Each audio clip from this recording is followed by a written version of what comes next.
حضرت سیدنا ابو ہریرہ رضی اللہ تعالیٰ عنہ حدیث بیان کرتے ہیں کہ رسول اللہ صلی اللہ تعالیٰ علیہ وسلم نے ارشاد فرمایا کہ اللہ تبارک و تعالیٰ قیامت کے دن فرمائے گا یا ابن آدم، اے آدم کے بیٹے، مرضت، میں بیمار ہوا تھا، فلم تعودنی، تو نے میری بیمار پرسی نہیں کی، میری عیادت نہیں کی۔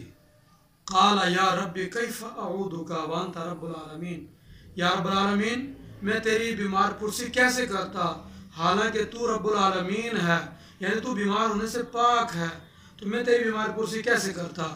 تو اللہ پاک فرمائے گا اما علمت ان عبدی فلانا مرض فلم تعودہ، کیا تیرے علم میں نہیں ہے میرا فلاں بندہ بیمار ہوا تھا، تو نے اس کی بیمار پرسی نہیں کی، تو اس کی عیادت کے لیے نہیں گیا۔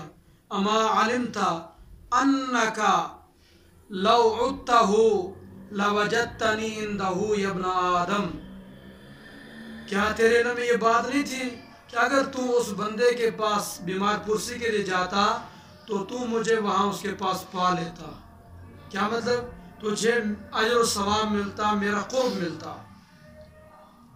اے ابن آدم استطعمتک، میں نے تجھ سے کھانا مانگا، فلم تطعمنی، تو نے مجھے کھانا نہیں کھلایا۔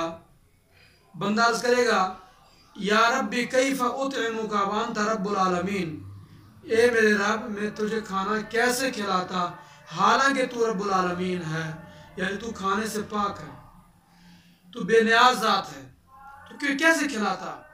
رب فرمائے گا اما علمت انہو استطعمک عبدی فلان فلم تطعمہ، کیا تیرے علم میں نہیں ہے کہ فلاں بندے نے تجھ سے کھانا مانگا تھا میرے نام پر، تو نے اس کو کھانا نہیں کھلایا؟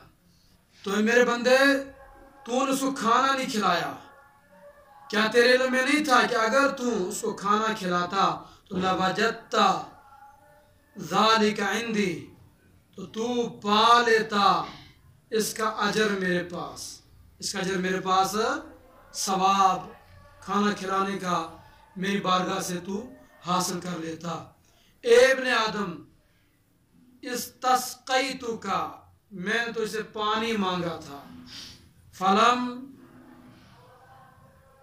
تسقنی، تو نے مجھے پانی نہیں پلایا، تو نے مجھے پانی نہیں پلایا۔ بندہ عرض کرے گا یا ربی کیف اسقیک وانت رب العالمین، میں تجھے کیسے پانی پلاتا حالانکہ تو رب العالمین ہے، یعنی پانی پینے سے بھی تو پاک ہے، تو بے نیاز ذات ہے، تجھے کیسے پانی پلاتا؟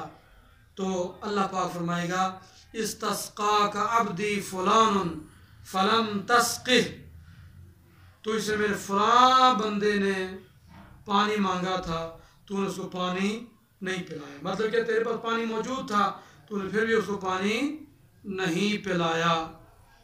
تو سن لو، اگر تم اس کو پانی پلا دیتے تو اس کا اجر اور ثواب میری بارگاہ سے تم پا لیتے۔ اس حدیث کو امام مسلم نے روایت کیا۔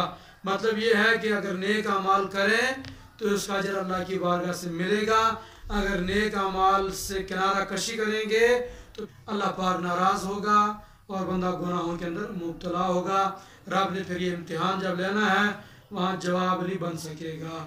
اس واسطے سخاوت کا پیکر بنیں، بخل کنجوسی جیسے امراض سے اپنے آپ کو محفوظ رکھیں۔